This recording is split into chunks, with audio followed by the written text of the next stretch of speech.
Hola, bienvenido a tu curso El mejor manual de crianza. Hola amigo, bienvenido y recuerda que somos Margie y Daniel, familias saludables, Familias que familias se enfocan en en lo lo importante. importante. Bueno, tenemos ya nuestra clase número 8. Felicitaciones. Estamos muy contentos de que hoy nos acompañes y que hagas este curso con disciplina, con constancia, porque nos edificaremos mutuamente. Hoy tenemos un tema muy importante. Nuestro tema hoy es mostrándole a nuestros hijos el modelo perfecto, digno de imitar. Y tenemos dos preguntas para resolver. Una de ellas es, ¿por qué muchos hijos, aunque son educados en hogares amorosos y funcionales, se desvían y se pierden en un estilo de vida inmoral? Esa es la primera. La segunda dice, ¿por qué muchos padres se frustran por las conductas negativas de sus hijos o sus malas palabras? Si en el hogar no recibieron ese ejemplo. Muy bien, eso ocurre en muchos casos porque los modelos hacia donde dirigían su atención no eran positivos. Este es Ujú. un aspecto de la crianza que está siendo ignorado por demasiados padres y por el cual se pierden muchos esfuerzos a la hora de formar a los hijos como personas de bien. Vamos a recordar qué hemos visto en nuestro curso hasta hoy. En la clase número 1 aprendimos cómo establecer un ritual ¿Y y por por qué? qué. En la clase número 2 aprendimos la importancia de escuchar para conocer al otro y cómo conocer a Dios. En las clases 3 y 4 vimos el ingrediente clave en la educación, que es la coherencia, y profundizamos en él. En la clase número 5 vimos la coherencia en las motivaciones del corazón y en nuestras metas. En la clase número 6 aprendimos cómo evitar la manipulación y descubrir los falsos maestros. Y en la clase número 7 aprendimos cómo llegamos a ser hijos de Dios y veíamos que es preciso nacer de nuevo. Así es, Daniel. Además, ya leímos un libro completo de la Biblia. Ajá, ya leímos Primera de Juan. Y recuerda que el tema de hoy es mostrándole a nuestros hijos el modelo perfecto, digno de imitar. Comencemos. Nosotros te prometimos que te enseñaríamos a interpretar la Biblia de manera correcta y a estudiarla por ti mismo. Hoy arrancaremos un viaje por todo el Nuevo Testamento, un viaje maravilloso donde nos edificaremos mutuamente. Para interpretar la Biblia correctamente debemos, primero, estudiar y leer libros completos de la Biblia, un libro a la vez. El Nuevo Testamento está compuesto por 27 libros. Entonces vamos a empezar desde aquí. El Nuevo Testamento. Estos libros fueron escritos por los discípulos de Jesucristo, por sus apóstoles, que fueron además testigos de la resurrección, y también por los ayudantes de los apóstoles. Cuarto, se escribieron en un periodo de tiempo de más o menos 50 años, desde el año 45 después de Cristo hasta el año 95 después de Cristo. Quinto, se escribieron para fortalecer la fe de los creyentes en Jesucristo, para explicarles el porqué de su fe y para enseñarles una vida práctica, santa y llena de esperanza. Una cosa muy interesante es que el Nuevo Testamento es muy práctico. Nos da consejos y nos dice exactamente cómo vivir. Sexto, debemos entender muy bien de qué se trata cada libro y cuál es su intención. De esa manera entenderemos su mensaje y su correcta aplicación a la vida práctica. Entonces, manos a la obra, mostrándole a nuestros hijos el modelo perfecto. Vamos a empezar entonces nuestro viaje por el Nuevo Testamento y vamos a leer el libro de Mateo. Y vamos a leer hoy Mateo desde el capítulo 1, verso 1 hasta el verso 17. Muy bien, entonces empezamos.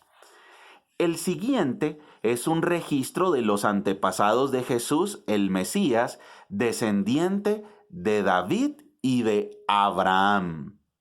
Abraham fue el padre de Isaac. Isaac fue el padre de Jacob. Jacob fue el padre de Judá y de sus hermanos. Judá fue el padre de Fares y de Sera. La madre fue Tamar.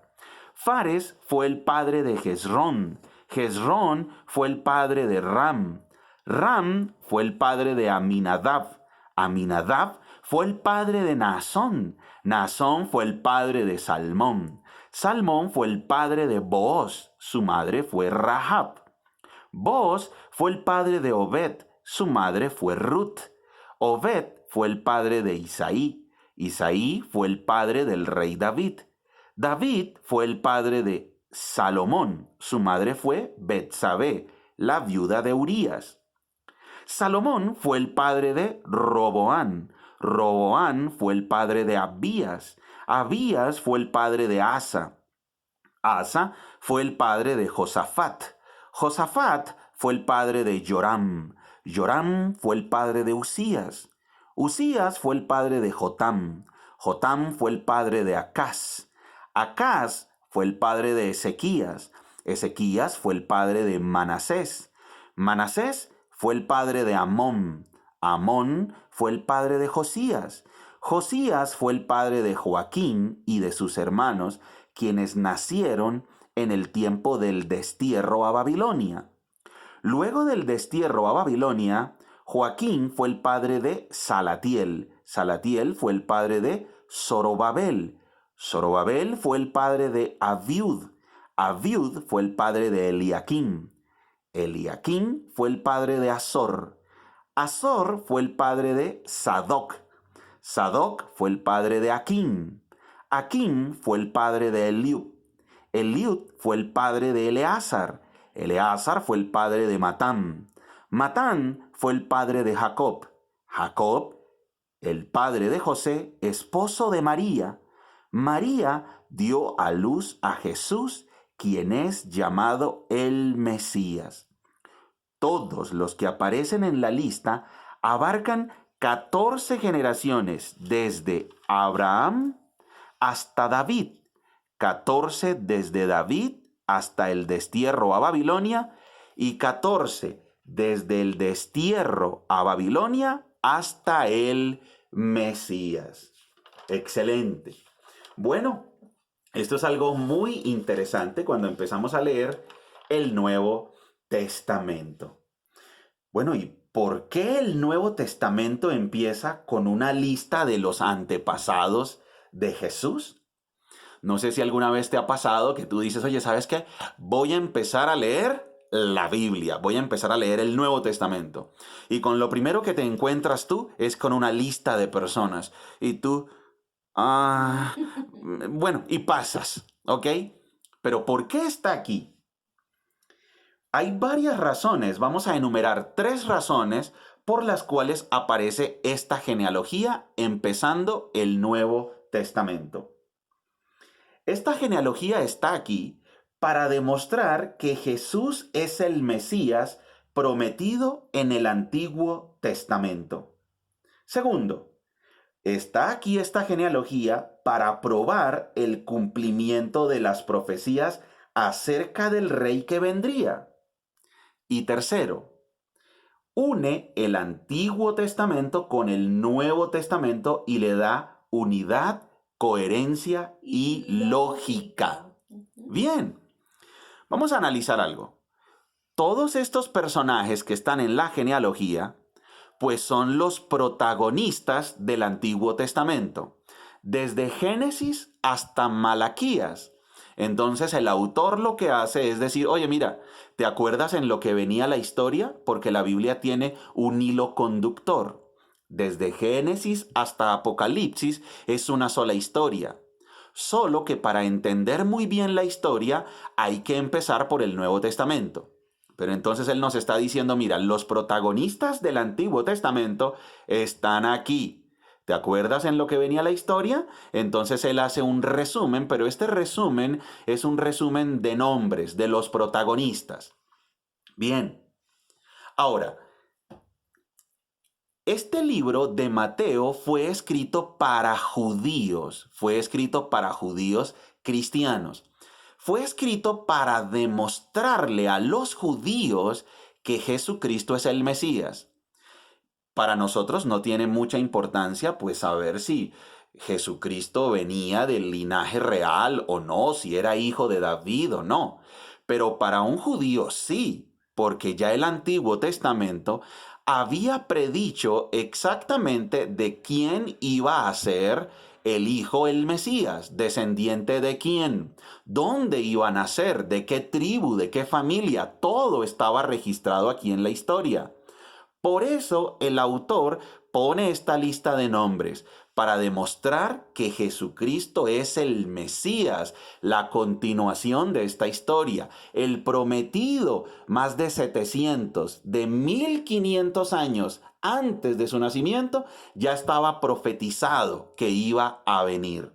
Bien, ahora, ¿qué enseñanzas importantes nos deja esta lista de nombres? Primero, nos enseña que Dios escoge para cumplir sus propósitos a personas comunes y corrientes porque Él es soberano. Una característica de las personas en la lista es que son pecadoras. Esto demuestra que Dios es misericordioso. Aquí hay varios detalles. Vamos a analizarlos. Por ejemplo, Abraham. ¿Saben ustedes que Abraham en una ocasión mintió porque tenía miedo de perder su vida? Vamos a mirar aquí, Jacob. ¿Saben que Jacob fue capaz de engañar a su hijo, a su padre? Jacob fue capaz de engañar a su padre Isaac, suplantando a su hermano y tuvo que huir por miedo de que su hermano lo matara. Jacob está aquí en el linaje de Jesucristo. Miren este detalle por aquí. Voy a buscar a Salomón. Aquí dice, David fue el padre de Salomón. Su madre fue Betsabé, la viuda de Urías. ¿Sabías que David mandó a asesinar, fue el autor intelectual del asesinato de Urías? David hizo eso para quedarse con Betsabé, con su esposa. Y David está en la familia real. David es el padre, está en la descendencia del Mesías, de nuestro Señor Jesucristo. Entonces, las personas de esta lista, todas son pecadoras. Al estar en esta lista, Dios nos está mostrando que Él es misericordioso y que nos debemos acercar a Él porque su amor por nosotros es inagotable. Ninguna de estas personas que está en esta lista merece estar en esta lista. ¿Por qué están entonces? Porque Dios en su gracia y en su amor los eligió, decidió que estuvieran ahí para mostrarnos su amor, su compasión, su misericordia y que Él va a cumplir sus propósitos en nuestras vidas. Bien, el verso 17 dice, todos los que aparecen en la lista abarcan 14 generaciones, desde Abraham hasta David, 14 desde David hasta el destierro a Babilonia y 14 desde el destierro a Babilonia hasta el Mesías. En ese versículo 17, el autor hace un resumen de 2000 años de historia, que además están la mayoría narrados en el Antiguo Testamento. Para entender el Antiguo Testamento debemos estudiar y conocer muy bien el Nuevo Testamento. Entonces, ¿cuáles son las características del modelo perfecto? de acuerdo a estos primeros 17 versículos? ¿Quién es el modelo perfecto? Pues el modelo perfecto es nuestro Señor Jesucristo. Mateo tiene la intención de mostrar a Jesucristo como el Mesías prometido en las Sagradas Escrituras, en el Antiguo Testamento. Y el modelo perfecto nos enseña que Él es el que cumple las profecías del Antiguo Testamento. Y es el modelo perfecto el que nos muestra a un Dios misericordioso y compasivo. Jesucristo nos lleva, es el camino al Padre, es el camino a Dios y nos muestra que Él es siempre todo amor, misericordioso y compasivo. Algo interesante que nos muestran estos primeros 17 versículos es que Jesucristo, el modelo perfecto, es un personaje histórico, no mitológico. Bien, vamos a ver el Antiguo Testamento, cómo mostraba a ese Dios que es misericordioso y compasivo. Vamos a buscar el Salmo 103. Vamos al Salmo 103. Recuerden que el libro de los Salmos está en la mitad de la Biblia. Y ahí está el Salmo. Tengo yo. Ok, Salmo 103. Dice, que todo lo que soy alabe al Señor, con todo el corazón alabaré su santo nombre. Que todo lo que soy alabe al Señor, que nunca olvide todas las cosas buenas que hace por mí. Él perdona todos mis pecados y sana todas mis enfermedades. Me redime de la muerte y me corona de amor y tiernas misericordias. Colma mi vida de cosas buenas, mi juventud se renueva como la del águila. El Señor da rectitud y hace justicia a los que son tratados injustamente.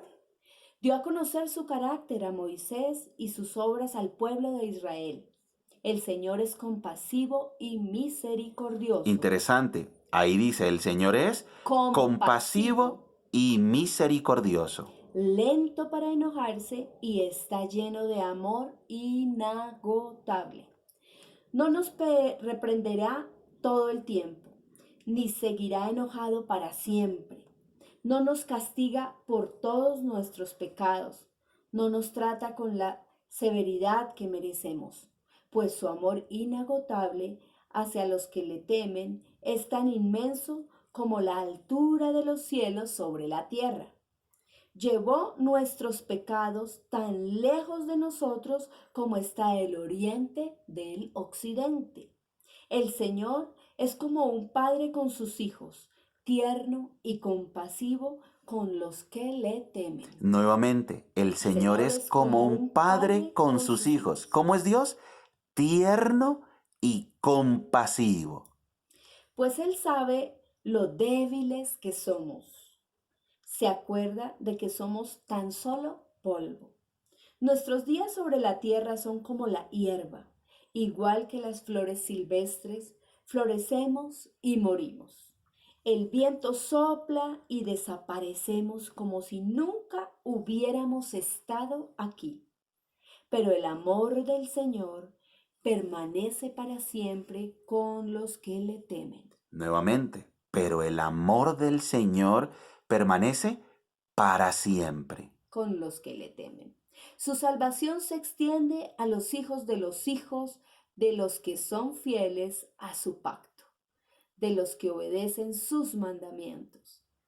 El Señor ha hecho de los cielos su trono, desde allí gobierna todo. Ahí el salmista nos muestra una enseñanza que es muy repetitiva a lo largo de toda la Biblia y es la soberanía de Dios. El Señor ha hecho de los cielos su trono, desde allí gobierna todo. Y dice el 20, alaben al Señor, ustedes los ángeles, ustedes los poderosos que llevan a cabo sus planes, que están atentos a cada uno de sus mandatos. Sí, Alaben al Señor, ejércitos de ángeles que le sirven y hacen su voluntad. Alabe al Señor todo lo que ha creado, todo lo que hay en su reino. Que todo lo que soy alabe al Señor. Amén. Entonces, Ujú. en el Antiguo Testamento se muestra repetitivamente que Dios es un Dios misericordioso, que escoge, que llama a personas que no merecemos su amor, pero Él en su compasión, en su perfecto amor y soberanía, nos llama, nos escoge, no mirando lo que somos, sino mirándonos con compasión y con amor. Bien, vamos ahora con otro texto que nos muestra esas características de Dios. Salmo 32. 32. Vamos a buscarlo. Muy bien. Oh, qué alegría para aquellos a quienes se les perdona la desobediencia, a quienes se les cubre su pecado. Sí, qué alegría para aquellos a quienes el Señor les borró la culpa de su cuenta, los que llevan una vida de total transparencia. Mientras me negué a confesar mi pecado, mi cuerpo se consumió y gemía todo el día. Día y noche tu mano de disciplina pesaba sobre mí. Mi fuerza se evaporó como agua al calor del verano. Finalmente te confesé todos mis pecados y ya no intenté ocultar mi culpa. Me dije, le confesaré mis rebeliones al Señor. Y tú me perdonaste. Toda mi culpa desapareció. Interesante. El salmista está relatando que cuando le ocultó el pecado a Dios, la culpa lo oprimió. Ujú. Pero la respuesta estaba en volverse a Dios. Y entonces dice, finalmente te confesé mi pecado y tú me perdonaste y toda mi culpa desapareció. Ese es el Dios al que deben conocer mis hijos y este Dios se da a conocer, se revela en toda la Biblia, desde Génesis hasta Apocalipsis. Un Dios que quiere que nos volvamos a Él porque Él está dispuesto a perdonarnos y a limpiarnos. Por eso cuando arrancó el Salmo dijo, oh, qué alegría para aquellos a quienes se les perdona la desobediencia. Desobediencia. Es la felicidad que tenemos al recibir el perdón de Dios. En el 6, por lo tanto, que todos los justos oren a ti mientras aún haya tiempo, para que no se ahoguen en las desbordantes aguas del juicio. Pues tú eres mi escondite, me proteges de las dificultades y me rodeas con canciones de victoria. Fíjense, la relación del salmista con Dios es una relación como la que tiene un hijo con su padre amoroso. En el 8. El Señor dice, te guiaré por el mejor sendero para tu vida. Te aconsejaré y velaré por ti. No seas como el mulo o el caballo, que no tienen entendimiento, que necesitan un freno y una brida para mantenerse controlados. Muchos son los dolores de los malvados, pero el amor inagotable rodea a los que confían en el Señor. Así que alégrense mucho en el Señor y estén contentos ustedes los que le obedecen. Ahí dice algo importante, perdóname. Dice, así que alégrense mucho en el Señor. O sea, teniendo una relación personal Con con Él. Jesucristo. Y dice, griten de alegría ustedes de corazón puro. Amén. Hemos leído el Salmo 32. Nuevamente nos muestra atributos de Dios. Un Padre amoroso, misericordioso, cercano, dispuesto a perdonar, a guiar, a enseñar, a tomarnos de la mano y a ir con Él. Bien, Y mira, Daniel, que habla aquí algo muy importante acerca de la culpa, ¿no? A veces, sobre todo, tal vez los padres, a veces queremos educar a través de la culpa o reprender a través de la culpa. No debemos dejar que ese sentimiento crezca en el corazón de nuestros hijos. Es cierto. Bien, vamos entonces con nuevamente Mateo, vamos al capítulo 1 de Mateo, porque estamos arrancando nuestro viaje por el Nuevo Testamento. Vamos a entender muy bien la Biblia, porque si entendemos el Nuevo Testamento, entendemos todas las escrituras. Recordemos, la Biblia se explica a ella misma. Entonces en Mateo capítulo 1, desde el verso 1 hasta el 17, encontramos una lista de personas. Pues esas personas son la línea genealógica de nuestro Señor Jesucristo. Esas personas son los protagonistas de esta historia aquí en el Antiguo Testamento. Esas personas tienen una característica. Todos son pecadores. Todos de alguna manera le han fallado a Dios, pero Dios los puso aquí en esta lista para demostrar que Él es misericordioso y compasivo. Bien, vamos a analizar otra característica, otra enseñanza que nos deja la genealogía, y es que Jesucristo es un personaje histórico. Nuestra fe no es mitológica, no está basada en un cuento de hadas o en una leyenda. Vamos Ujú. a Romanos capítulo 1, versos 1 al 4. Romanos está en el Nuevo Testamento. Adelante de los Evangelios viene Hechos de los Apóstoles y después viene Romanos. Romanos, capítulo 1, versos 1 al 4. Dice, yo, Pablo, esclavo de Cristo Jesús y elegido por Dios para ser apóstol y enviado a predicar su buena noticia, escribo esta carta. Dios prometió esa buena noticia hace tiempo por medio de sus profetas en las Sagradas Escrituras. La buena noticia trata de su Hijo.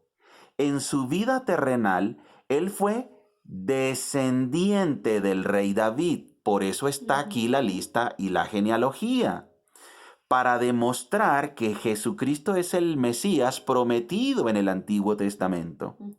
Él fue descendiente del rey David y quedó demostrado que era el Hijo de Dios cuando fue resucitado de los muertos mediante el poder del Espíritu Santo. Él es Jesucristo, Sí, nuestro Señor. Señor.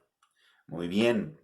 Ahí tenemos entonces la razón por la cual está esta genealogía. Entonces hay varias razones. Dios es misericordioso, Dios es compasivo, Dios escoge a personas pecadoras para cumplir sus propósitos.